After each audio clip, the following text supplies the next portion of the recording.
السلام علیکم ورحمۃ اللہ وبرکاتہ۔ اللہ تعالیٰ آپ سب کو سلامت رکھے، خوشیوں میں رکھے، کبھی کسی کا محتاج نہ کرے، آمین۔ آج کا جو موضوع ہے کہ آپ خود سے ڈرو۔ آپ جو بھی نقصان کرتے ہو، جو بھی کرتے ہو، خود کی وجہ سے زیادہ کرتے ہو، دوسروں کی وجہ سے آپ کو تکلیف کم آتی ہے۔ آپ کو جتنی بھی تکلیفیں آتی ہے اس کے اندر میں آپ کے کردار کا عمل و دخل کچھ زیادہ ہی ہوتا ہے۔ یہ میری لائف کا میں آپ کو تجربہ بتا رہا ہوں۔ دیکھیں، یہ زندگی ہے نا، اس کے اندر میں صرف اور صرف جو انسان نے اپنی زبان پہ کنٹرول کر لیا اور خود کو پہچان لیا کہ میری کیا کیا کمزوری ہے۔ سب سے پہلے اپنی کمزوریوں کو پہچانو۔ آپ کی کمزوریوں کو آپ نے پہچان لیا نا، آپ سمجھ لو آپ کامیاب ترین انسان بن گئے۔ جب آپ نے اپنی کمزوریوں کو پہچان لیا تو پھر آپ کا فرض کیا ہے؟ سب سے پہلے وہ کمزوریوں کو دور کرو۔ جب وہ کمزوریوں کو آپ دور کرو گے تو خود بخود آپ کو لگے گا کہ یار اب میری زندگی میں بہتری آ رہی ہے، اب پریشانیاں کم آ رہی ہیں۔ انسانوں کی زندگی میں زیادہ تر پریشانی آتی ہے انسان کی اپنی کمزوریوں کی وجہ سے، خود کی کمزوریوں کی وجہ سے ہم دوسروں کے اوپر ڈال دیتے ہیں۔ اصل تو یہ ہے کہ ہم لوگ کبھی اپنی زبان سے، کبھی کسی عمل سے ہم لوگ ایسے کام کر جاتے ہیں جس کی وجہ سے ہم اپنا نقصان کرتے ہیں۔ جہاں کچھ بولنا نہیں چاہیے وہاں بول دیتے ہیں، جہاں نہیں بولنا چاہیے وہاں بول دیتے ہیں، جہاں بولنا چاہیے وہاں بولتے نہیں ہیں۔ یہ دونوں صورت میں ہم لوگ اپنا نقصان کرتے ہیں۔ دیکھو، کئی لوگوں میں انسان لمبی زبان والا ہوتا ہے، بہت بولتا ہے، اور کئی ایسے بھی ہوتے ہیں جو بالکل خاموش ہوتے ہیں۔ بالکل خاموش ہونا بھی اچھی بات نہیں ہے، اور زیادہ بولنے والا بھی سامنے والے کو تنگ کر دے ہوئے یہ بھی اچھی بات نہیں ہے۔ انسان کو بیلنس والا ہونا چاہیے، بولنا بھی ہے اور اچھی بات بولنی ہے۔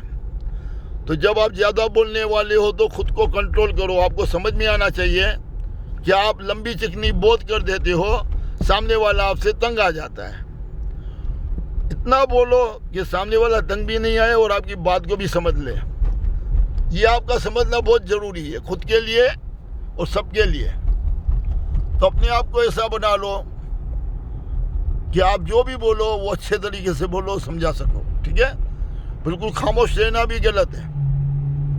دوسرا، انسان کو پیدائشی کچھ کمزوریاں ساتھ میں آتی ہیں جس کو جینیٹک کہتے ہیں، اور ہمارے میں کہتے ہیں یہ دادا کی طرف سے آیا، چاچا کی طرف سے آیا، ماموں کی طرف سے آیا۔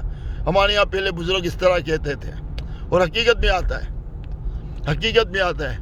دیکھو، کسی کو غصے والا بن کے آتا ہے، چڑچڑا بن ہوتا ہے، کوئی کنجوس بن کے پیدا ہوتا ہے، تو کوئی تھوڑا نازک مزاج بن کے پیدا ہوتا ہے۔ تو اس طریقے سے جو لوگوں کو پیدائشی کمزوری آتی ہے ان کو اپنی پیدائشی کمزوری کو بھی سمجھنا چاہیے۔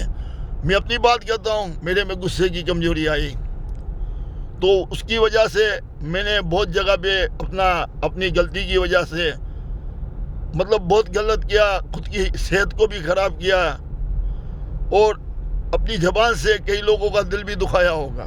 تو اللہ سے توبہ بھی کرتا ہوں، ان لوگوں سے معافی بھی مانگی ہے، اور اللہ نہ کرے جو دنیا میں نہیں ہے تو اللہ سے دعا کرتا ہوں کہ وہ بھی مجھے معاف کر دے، اللہ بھی مجھے معاف کر دے۔ گزرا ہوا وقت تو واپس نہیں آئے گا، لیکن افسوس تو ہے مجھے۔ تو آپ لوگ کو یہ سمجھا رہا ہوں، بہت غصے میں آ کے کچھ بول لینا، پھر اگلے کا دل دکھ جاتا ہے، اس کے اوپر کنٹرول کرو۔ دیکھیں، ہماری کمزوریاں کیا ہے؟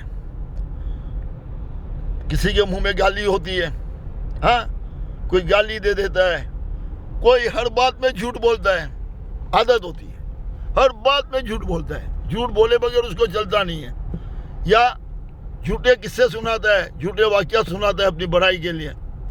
میں آپ کو صحیح بتا رہا ہوں، یہ کمزوریاں لوگوں میں ہوتی ہیں۔ یا اللہ نہ کرے اس کی ذہنیت اتنی گندی ہوتی ہے کہ باہر جاتا ہے، آتا جاتا ہے تو لیڈیز کے اوپر بد نگاہ ڈالتا ہے، کمنٹس دیتا ہے، کسی کے بارے میں کمنٹس دینا، کسی کے بارے میں بری بات کرنا، کسی کو تنقید کرنا، یہ سب کمزوریاں آتی ہیں۔ دوسروں کو تنقید کرنا، دوسروں کے بارے میں غیبت کر لینا، منہ پہ بات نہیں کرتے، پیچھے سے بات کرتے ہیں، یہ بھی کمزوری ہوتی ہے۔ جب ہم ہماری کمزوریوں کو دور کرنا شروع کرتے ہیں، ہم پہچان لیتے ہیں کہ میری کیا کمزوری ہے۔ انسانی کمزوریاں ہوتی ہے، وہ سب میں ہوتی ہے، کوئی دودھ کا دھلاوا نہیں ہوتا ہے، مگر کوئی اپنی کمزوری کا اظہار نہیں کرتا ہے۔ میں تو اظہار کر رہا ہوں اور میں ہمیشہ کرتا رہا ہوں، اپنے دوستوں میں بھی، اپنے گھر والوں میں بھی۔ تو میں آپ لوگ کو کہتا ہوں اپنی کمزوری کا اظہار کرو، اپنے ماں باپ کو بولو، اپنے بھائی بہنوں کو بولو، اپنے دوستوں کو بولو جو کلوز ہیں، کیا تمہارے لیے دعا بھی کرے اور تمہاری اصلاح میں تمہاری مدد کرے۔ اپنی کمزوری کا خود ہی تبصرہ کرو، یہ جب دور ہو جائیں گی آپ بہت معتبر انسان بنیں گے، عزت والے، با عزت، با وقار، اور آپ کی بہت پریشانیاں دور ہو جائے گی اللہ کی مدد سے۔ آپ کافی حد تک بہتر ہو جاؤ گے۔ جیسے کوئی انسان کو مطلب موچ آ جاتی ہے تو انسان ایکسرسائز کرتا ہے اس کو ٹھیک کرنے کے لیے، یا فزیو تھراپی کراتا ہے، اسی طرح آپ کی عادتوں کو ٹھیک کرنے کے لیے آپ کو کافی محنت کرنی پڑے گی۔ یہ ایک دن میں نہیں ختم ہوں گی، آپ کو مسلسل محنت کرنی پڑے گی۔ جب اپنی کمزوریوں کو دور کرنے کے لیے آپ محنت کرو گے تو اللہ تعالیٰ بھی آپ کی مدد کرے گا اور اللہ آپ سے خوش ہوگا۔ یقین مانو آپ کے ساتھ بہت مسئلے حل ہو جائیں گے اور کامیابی کے راستے کھل جائیں گے اور آپ کی پریشانیاں دور ہو جائیں گی انشاءاللہ۔ آج کے لیے اتنا ہی، انشاءاللہ باقی کل بات کریں گے۔ السلام علیکم۔